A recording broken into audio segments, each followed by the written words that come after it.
Bienvenidas, bienvenidos a Las Letras en la Radio, el podcast literario. Las Letras en la Radio.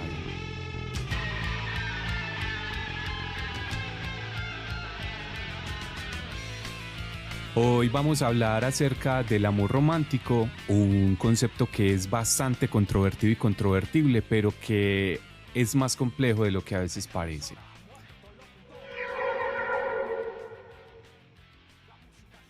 Este podcast va dedicado a esas personas que quisieron participar de ese taller que estaba brindando el semestre pasado, un taller de poesía existencial, en el cual en algunas sesiones conversamos precisamente sobre el amor, pero que no alcanzaron a participar de él.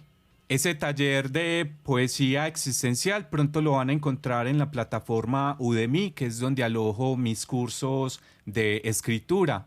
Próximamente también estaré subiendo un curso en el cual analizaremos el amor desde una perspectiva del autor Erich Fromm, quien tiene unas observaciones sobre lo que es este fenómeno y a su vez plantea una propuesta de lo que en realidad sería el amor.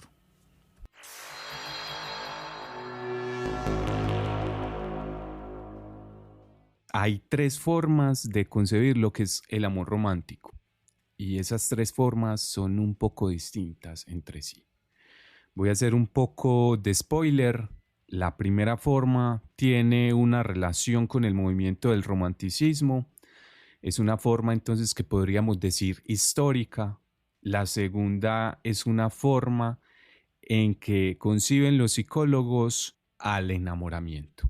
A la fase tan solo del enamoramiento, también los psicólogos le llaman a veces amor romántico. La tercera forma es una forma en la cual Helen Fisher, que es antropóloga, considera que se relacionan las personas independiente de su cultura.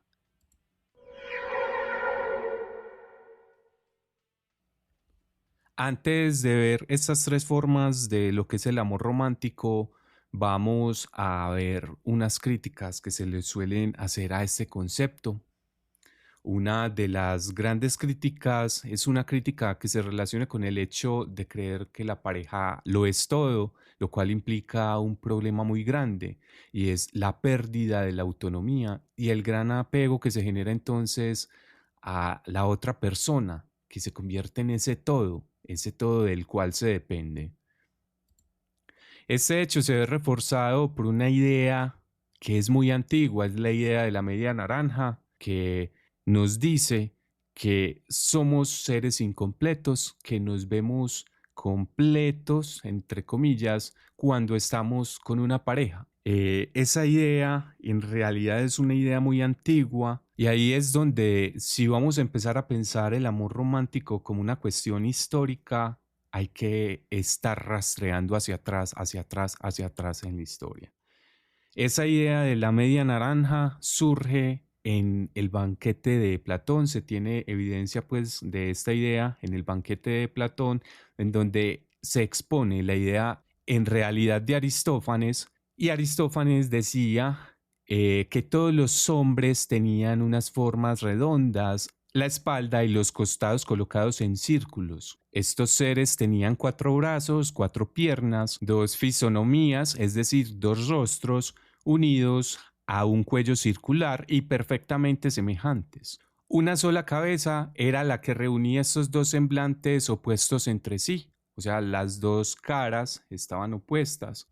Esa cabeza tenía 2 orejas, 2 órganos de la generación y todo lo demás en esta misma proporción. Estos 2 seres podían ser de 3 clases, uno compuesto de hombre y de hombre, otro compuesto de mujer y uno tercero de hombre y mujer. Este último era llamado andrógino. Cuenta Aristófanes que los cuerpos eran robustos y vigorosos y de corazón animoso, y por eso concibieron la atrevida idea de escalar el cielo y combatir a los dioses. Y ante esa osadía, Zeus, que no quería reducir a la nada a los hombres, encontró la solución, un medio de conservar a los mismos y hacerlos más circunspectos, disminuir sus fuerzas, separándolos en 2. El problema surgió después, entonces hecha esta división, cada mitad hacía esfuerzos por encontrar la otra mitad de la que había sido separada y cuando se encontraban, se abrazaban y se unían, llevadas del deseo de entrar en su antigua unidad con un ardor tal que, abrazadas, perecían de hambre e inacción, no queriendo hacer nada la una sin la otra. Este es pues el mito de la media naranja, mito que quiere explicar la sensación de carencia, de soledad que puede estar en la humanidad, pero que se vuelve una idea a la vez muy peligrosa, porque se vuelve una idea en la cual se explica que solo nos veríamos completos con una persona al lado, y eso no necesariamente tiene que ser así. En ese sentido, quisiera hacer una observación y es el hecho de que no somos seres que nos bastemos a nosotros mismos. Sí, hay una sensación de carencia. Precisamente somos seres deseantes porque no estamos del todo completos, pero tampoco nos vamos a completar porque aparezca alguien en nuestras vidas. Precisamente, por ejemplo, el psicoanálisis habla de eso, de la falta. El psicoanálisis habla de la falta y la falta es la que genera el deseo. Tampoco voy a decir que seamos entonces seres completamente llenos o que se basten a sí mismos. La falta es la que hace que nosotros nos movamos. La falta es lo que nos genera la motivación. Only you,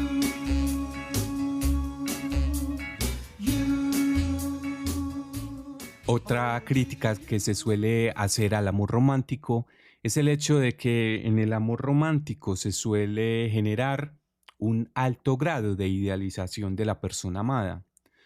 Hay un otorgamiento, como diría Irving Singer, en la naturaleza del amor. Ese otorgamiento es atribuirle a la otra persona una serie de afectos positivos, de pensamientos positivos.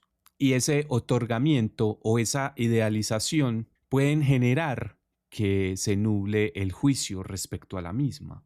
Se pierde entonces la capacidad del juicio respecto a la persona amada y eso trae consecuencias como no ser capaces de ver los matices, sus sombras, sus aspectos negativos en definitiva.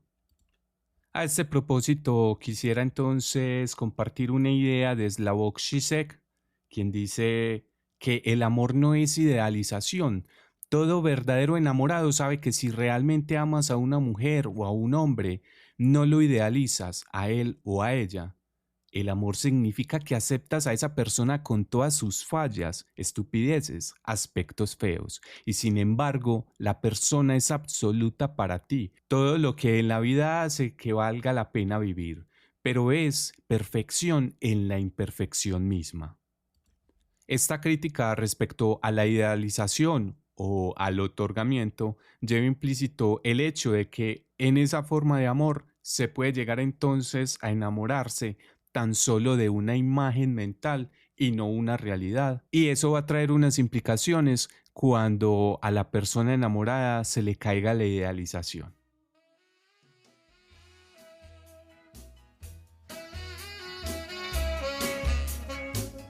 Otro aspecto que suele ser muy criticado es la idea de príncipe azul, que implica a una mujer desvalida respecto a la posición del hombre. Ello lleva desde el principio una relación de poder, de dominio. El hombre es la salvación de la mujer. Hecho que tiene bastante relación con la cultura machista y patriarcal.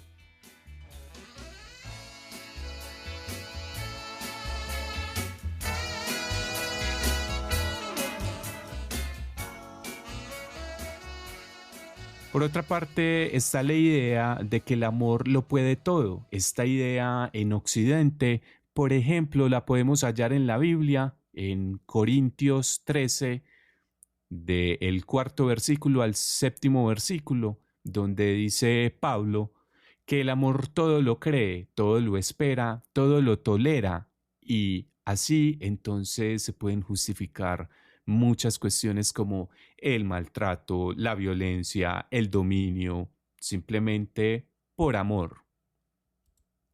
Otras críticas que podrían hacérsele al amor romántico sería, por ejemplo, la de Erich Fromm, quien considera que el amor romántico suele confundir al amor tan solo con la fase del enamoramiento. Y a su vez, entonces Fromm se pregunta si el amor es una práctica o es tan solo un sentimiento. La idea de amor romántico suele ser muy confundida con el hecho de que el amor es tan solo un sentimiento, es decir, algo que yo recibo, algo que se genera en mí y no una actividad en la que se expresa mi vitalidad, en la que se expresa mi voluntad, en la que se expresa incluso mi ética.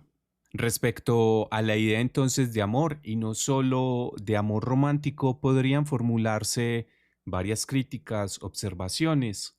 Además de las críticas planteadas por Erich Fromm, también hay críticas, por ejemplo, desde el anarquismo. El anarquismo fue un movimiento que además de cuestionar la estructura social, la estructura económica, de poder, política, que suele regir las sociedades capitalistas, el anarquismo fue un precursor de la crítica de las relaciones humanas y especialmente del amor. En este sentido, por ejemplo, los anarquistas fueron de los primeros en hablar del amor libre.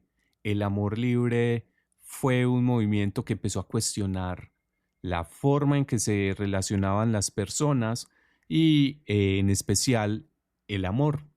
Se cuestionó mucho en principio la idea del matrimonio, es decir, la idea de que para amar a una persona se tuviese que estar validado por una institución y por un ritual religioso o por un ritual o procedimiento de tipo civil. Asimismo, cuestionaron asuntos como la sexualidad en el matrimonio, el aborto, etcétera, etcétera. Y abogaron entonces por las uniones libres, por la figura de la unión libre.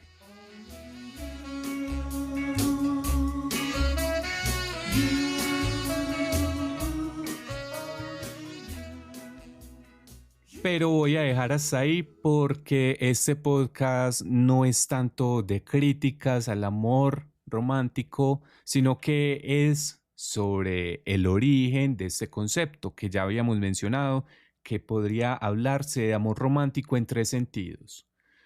En un sentido histórico, en un sentido de una fase del amor y en un sentido intercultural.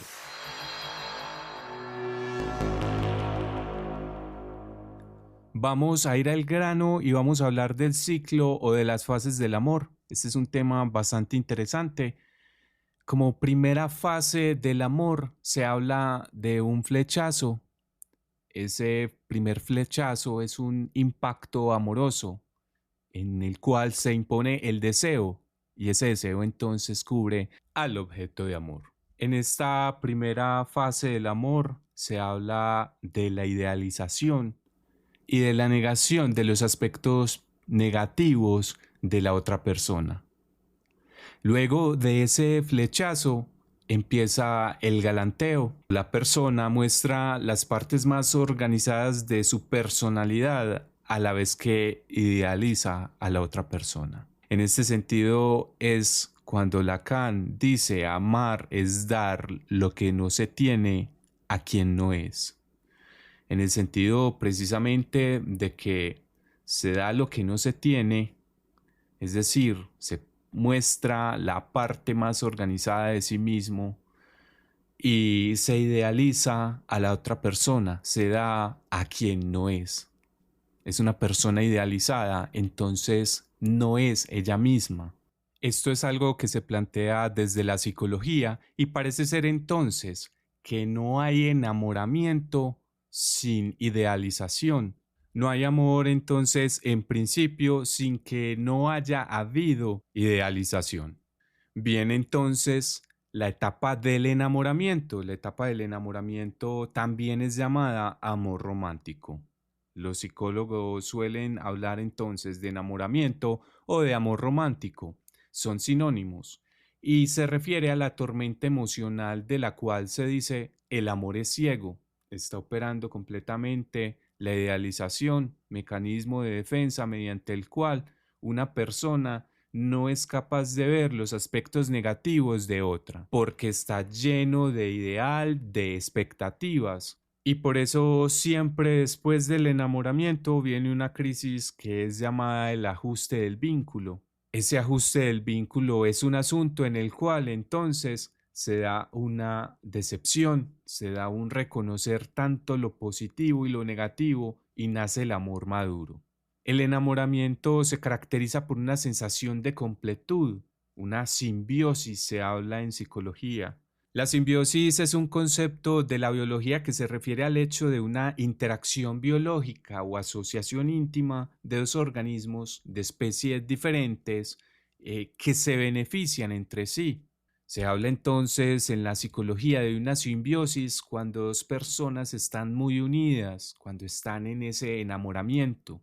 Es después del enamoramiento que viene una distancia óptima, una distancia que tiene estrecha relación con el ajuste del vínculo. En el ajuste del vínculo se da esta crisis en donde cae la idealización, en donde ya no hay una negación de los aspectos negativos de la otra persona, se percibe a la otra persona de una manera más sana, más integrada.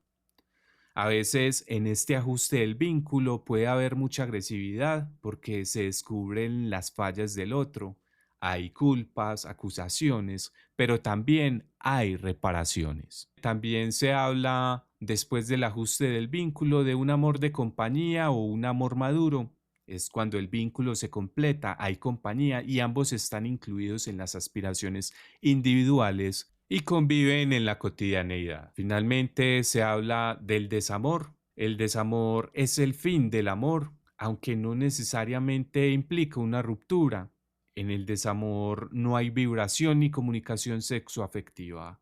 Había que hablar entonces de estas fases del amor para comprender que enamoramiento es sinónimo para los psicólogos de amor romántico. Vamos a pasar entonces a hablar de la cuestión histórica.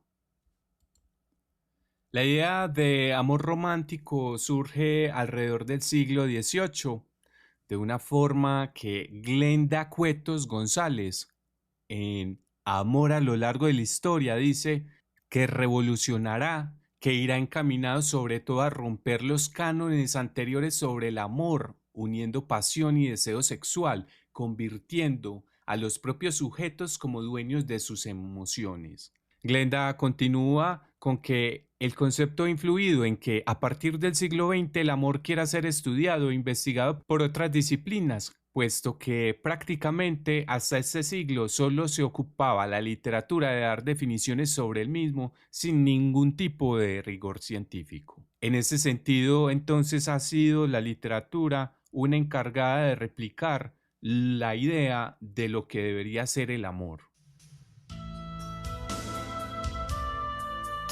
El concepto de amor romántico es diferente, resaltando matices distintivos dependiendo de la cultura en que se esté inmerso. No es difícil observar grandes diferencias entre Oriente y Occidente, aún en este siglo. En Oriente, la mayoría de los casamientos existentes son por conveniencia, a diferencia de Occidente, donde suele existir una cierta libertad para buscar y encontrar pareja.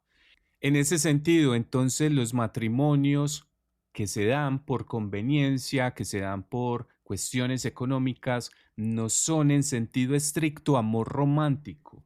De hecho, Glenda Cuetos, en ese Amor a lo largo de la historia, escribe, también en esto ha influido sobre todo la liberación de la mujer, puesto que antes las mujeres no podían elegir quiénes serían sus maridos, pero a partir de la liberación de la mujer esto ha cambiado, sirviendo para fundamentar más el concepto de amor romántico. De nuevo, en ese sentido, entonces, los matrimonios por conveniencia quedarían por fuera un poco de lo que es este concepto. Y un gran paradigma en Occidente de lo que es el amor romántico, si se entiende entonces por una cuestión, digámoslo, histórica, vendría siendo el Romeo y Julieta de Shakespeare. Recordemos que los Montescos y los Capuletos tenían una rencilla familiar, querían evitar la relación de Romeo y Julieta a toda costa, pero eran Romeo y Julieta precisamente quienes buscaban consumar su romance, su amor. Respecto al origen entonces de la idea de amor romántico, hay un montón de teorías, hay un montón de líneas de influencia, un montón de elementos que confluyen en él.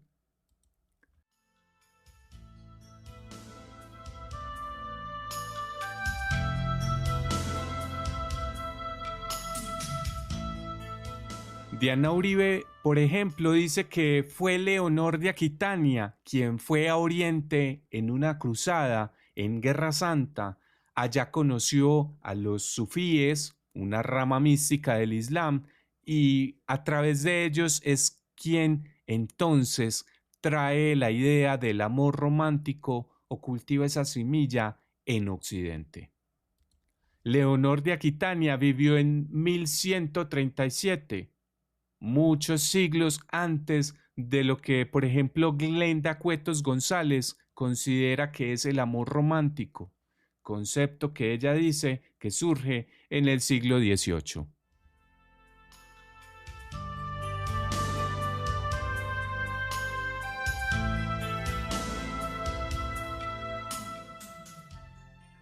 Por otra parte, Irving Singer, quien escribe La naturaleza del amor, uno de los libros que estudian más profundamente la idea de amor a través de la historia, dice que el amor romántico tiene una estrecha relación con el movimiento literario del romanticismo, siendo precursores del mismo Goethe y Rousseau. Más adelante, en 1800, los poetas y filósofos alemanes acuñan el término romanticismo. Los seguidores del amor romántico retoman un montón de asuntos históricos, muchos de ellos muy antiguos. Retoman entonces un interés por el platonismo, por el cristianismo medieval, por el neoplatonismo del Renacimiento, por el amor cortesano en sus diferentes aspectos y también por la literatura erótica de siglos más recientes. De Platón y los neoplatónicos heredaron la búsqueda de la pureza en el amor que trasciende a la experiencia sexual ordinaria, ya que el verdadero amor es para ellos una relación ideal que raras veces aparece en el mundo empírico. Del cristianismo, por ejemplo, particularmente del misticismo estático de escritores como San Juan de la Cruz, de escritoras como Santa Teresa, del maestro Eckhart y otros. Toman entonces la noción de un amor interpersonal que permite al amante compartir la divinidad. Habría que recordar en este sentido que los místicos cristianos tenían una idea del fundirse con la divinidad, de fundirse también incluso con el todo. Esta es una idea entonces que es muy frecuente en el amor romántico, la idea de fundirse con el otro. En el amor cortesano vieron un intento por justificar entre el hombre y la mujer una intimidad que sería comparable con un amor religioso. Estas diversas influencias, escribe Irving Singer, no ejercieron el mismo efecto sobre todos los que creían en el amor romántico.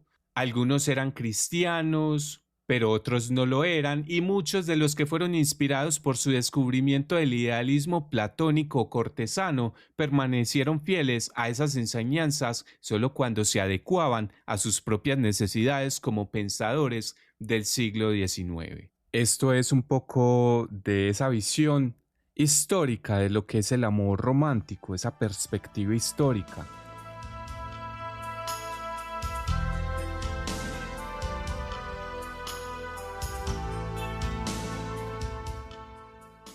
Finalmente, había mencionado que también hay una visión desde un punto de vista, digámoslo, intercultural o transcultural.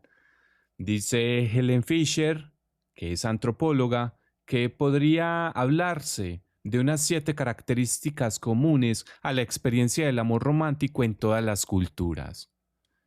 Esas 7 características son el deseo de unión, la idealización del ser amado, la exclusividad, el pensamiento intrusivo sobre el objeto de amor, una dependencia emocional, un reordenamiento de las jerarquías motivacionales o prioridades vitales y un poderoso sentimiento de empatía y preocupación por el ser amado.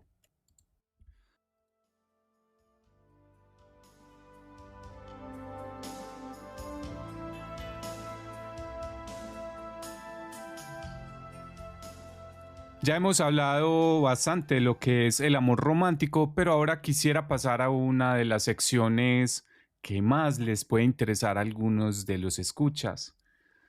Vamos a hablar de algunas recomendaciones literarias acerca de este tema del amor. Vamos a mencionar algunas y vamos a leer algunas de ellas. En principio, entonces, quisiera recomendar La ridícula idea de no volver a verte, de Rosa Montero, María, de Jorge Isaacs, la poesía de Pablo Neruda y la poesía de Mario Benedetti. Asimismo, la poesía de Jaime Sabines. Amor constante más allá de la muerte, de Francisco Quevedo. La novela de Milán Kundera, La insoportable levedad del ser, en la cual se habla de la levedad y el peso. Por otra parte, de Giacomo Leopardi, el italiano, Recuerdos del primer amor. Este es un pequeño diario en el cual el autor describe su primer enamoramiento. Ese primer enamoramiento lo describe el autor italiano precisamente como una enfermedad. Está contando lo que va experimentando todos los días. Es una especie de diario y va describiendo esas sensaciones que experimenta por esa persona de la cual se ha enamorado. Entonces habla de temblores, habla de una turbación y un arrobamiento, habla de las fantasías, de ese conversar imaginariamente con esa persona amada. Recuerda sus gestos, la forma de su rostro, de su cuerpo, y de qué manera en las ensoñaciones trata de evitar que ese cuerpo que va fantaseando, que va recordando, no se pierda en un olvido, sino que trata de reconstruirlo, trata de evitar de que ese rostro se desvanezca para él. Este pequeño libro, Recuerdos del primer amor de Giacomo Leopardi, se convierte en un paradigma de eso que se suele establecer, esa analogía de el amor, más específicamente el enamoramiento, como una enfermedad. A ese propósito también quisiera entonces traer a colación la recomendación de las lecturas de los poemas de Safo.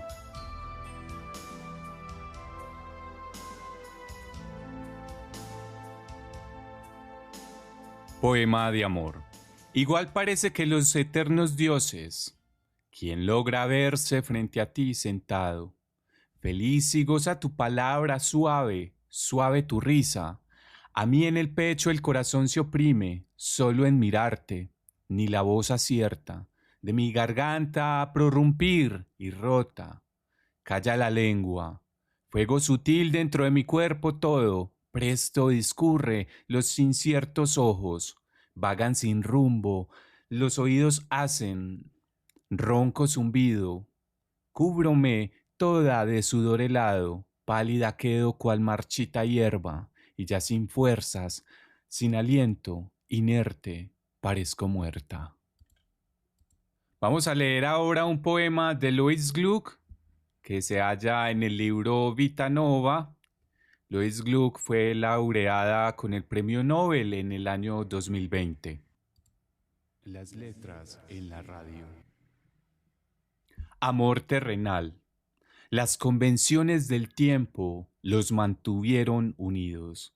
Fue una época muy larga en que al corazón que antes se entregaba libremente se le exigió como formalidad que renunciara a la libertad, una consagración conmovedora y condenada al fracaso. En cuanto a nosotros, por suerte, nos apartamos de esas exigencias, como solía recordar cuando mi vida se hizo añicos. Así que lo que tuvimos tanto tiempo fue más o menos algo involuntario, vivo. No fue hasta mucho después que empecé a pensar de otro modo. Todos somos humanos, nos protegemos lo mejor que podemos, incluso llegamos a rechazar la claridad, a engañarnos, a nosotros mismos como en la consagración de que hablaba.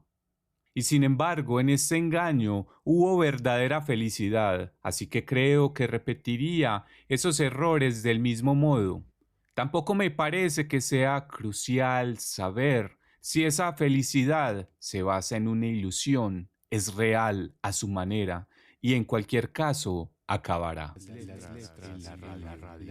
También recomendaría respecto a este tema del amor romántico la novela Orgullo y Prejuicio de Jane Austen. Quisiera leer ahora un poema de Idea Vilariño, una poeta uruguaya que escribió bastante acerca del tema del amor, sobre todo desde la óptica del desamor.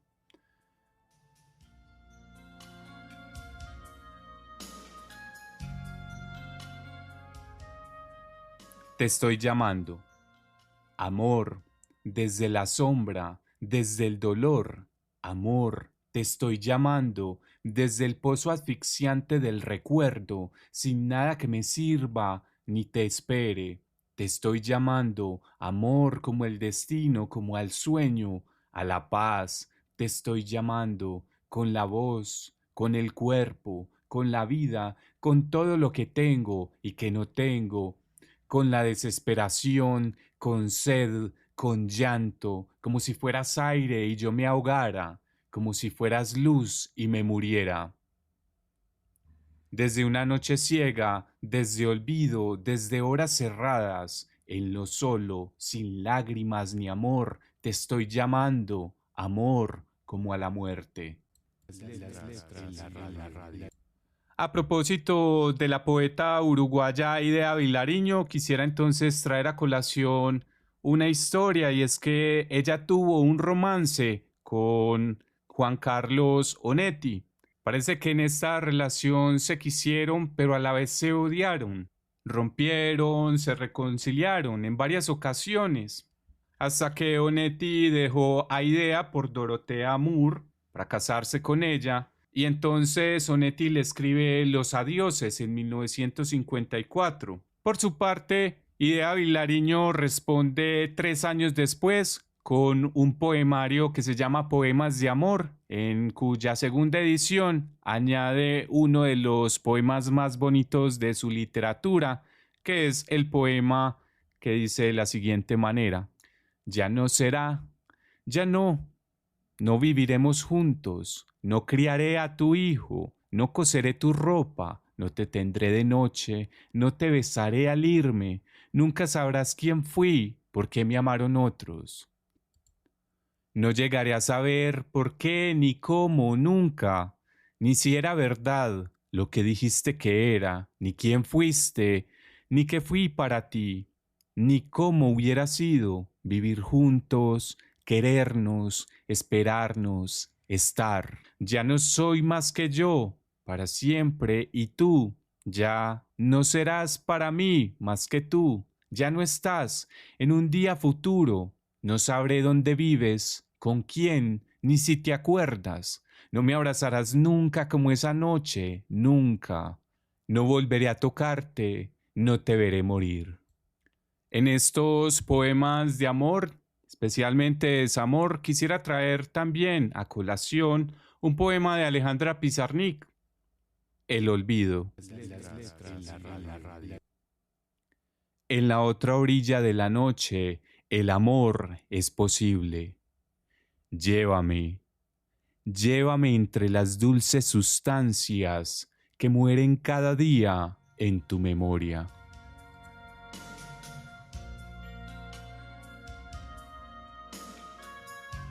Quisiera leer ahora y recomendar especialmente el libro Anuarí de Teresa Wills Montt, escritora chilena, cuya vida fue bastante breve, pero intensa.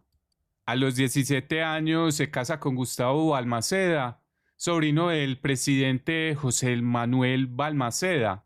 Este fue un matrimonio arreglado en contra de su voluntad, incluso parece que también en contra de voluntad de quien fuera su pareja. Ella tiene dos hijas con este hombre, Elisa y Silvia. Años más tarde, su esposo descubre que ella tiene una relación con un hombre que se llama Vicente Balmaceda, primo de Gustavo, y es entonces recluida por un tribunal familiar en un convento donde ella intenta por primera vez suicidarse. En junio de 1916, el poeta Vicente Huidobro la ayuda a escapar de ese convento y huyen juntos a Buenos Aires.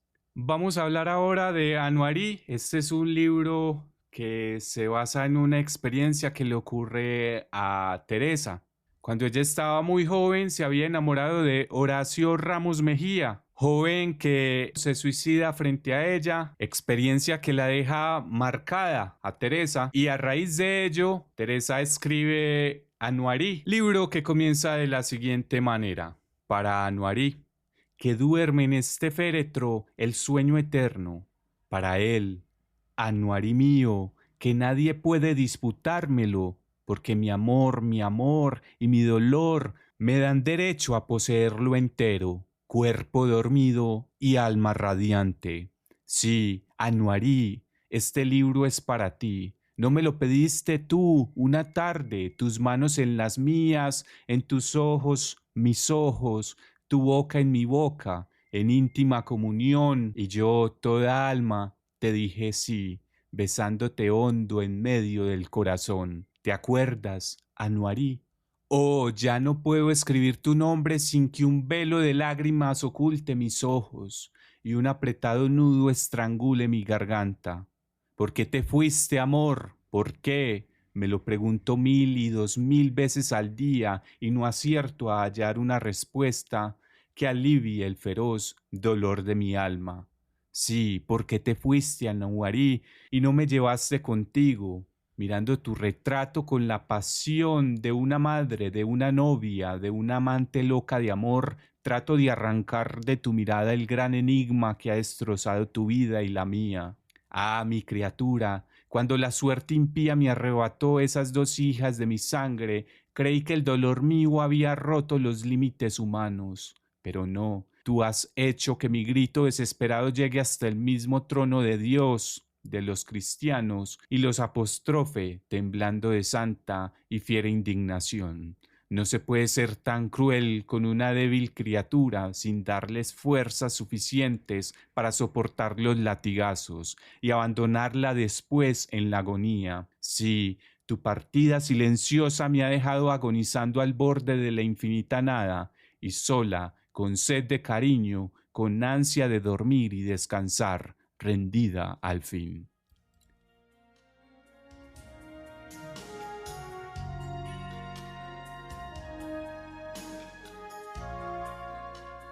Este es el inicio del libro Anuarí de Teresa Wilsmont. También quisiera recomendar Oda al amor de María Mercedes Carranza. Vamos a leerlo. Una tarde que ya nunca olvidarás, llega a tu casa y se sienta a la mesa. Poco a poco tendrá un lugar en cada habitación, en las paredes y los muebles estarán sus huellas. Descenderá tu cama y ahuecará tu almohada. Los libros de la biblioteca, precioso tejido de años, se acomodarán a su gusto y semejanza, cambiarán de lugar las fotos. Otros ojos mirarán tus costumbres, tu ir y venir entre paredes y abrazos, y serán distintos los ruidos cotidianos y los olores. Cualquier tarde que ya nunca olvidarás, el que desbarató tu casa y habitó tus cosas, saldrá por la puerta sin decir adiós. Deberás comenzar a hacer de nuevo la casa, reacomodar los muebles, limpiar las paredes, cambiar las cerraduras, romper los retratos, barrerlo todo y seguir viviendo. En esta línea de recomendaciones de lecturas respecto a lo que es el amor, quisiera dar unas últimas, eh, mencionar a propósito que, por ejemplo, el libro del desasosiego de Fernando Pessoa es un libro en el cual se hacen bastantes alusiones al fenómeno del amor. Pessoa escribió también El diálogo en el jardín del palacio, una breve obra de teatro en la cual precisamente se centra en una reflexión respecto a lo que es el amor. Quisiera recomendar finalmente Noches Blancas de Fedor Dostoyevsky, libro ese que cuenta una historia de un amante bastante tímido, que a su vez es una de las historias de amor que personalmente consideraría una de las más hermosas. No quiero hacer más comentarios sobre este libro porque terminaría haciendo spoiler, y es un libro que vale la pena leer. En este mismo sentido, también recomendaría El beso de Anton Chekhov. Es una historia bastante parecida a Noches Blancas de Fedor Dostoyevsky, pero cuya trama se centra más en un beso. Hay también un personaje bastante tímido en esa historia. Es una historia que también tiene bastante belleza. Es un personaje tímido y las personas tímidas tienen una forma de amar bastante particular. Precisamente estas dos historias darían cuenta de cómo es el amor de una persona tímida. Para despedir este podcast quisiera leer Primero está la soledad de Darío Jaramillo Agudelo, escritor antioqueño de Santa Rosa de Osos. Primero está la soledad. En las entrañas y en el centro del alma, esta es la esencia, el dato básico, la única certeza, que solamente tu respiración te acompaña, que siempre bailarás con tu sombra, que esa tiniebla eres tú, tu corazón, ese fruto perplejo, no tiene que agriarse con tu sino solitario, déjalo esperar sin esperanza, que el amor es un regalo que algún día llega por sí solo. Primero está la soledad, y tú estás solo con tu pecado original, contigo mismo. ¿Acaso una noche, a las 9, aparece el amor y todo estalla y algo se ilumina dentro de ti? Y te vuelves otro, menos amargo, más dichoso, pero no olvides, especialmente entonces, cuando llegue el amor y te calcine, que primero y siempre está tu soledad, y luego nada, y después, si ha de llegar, está el amor.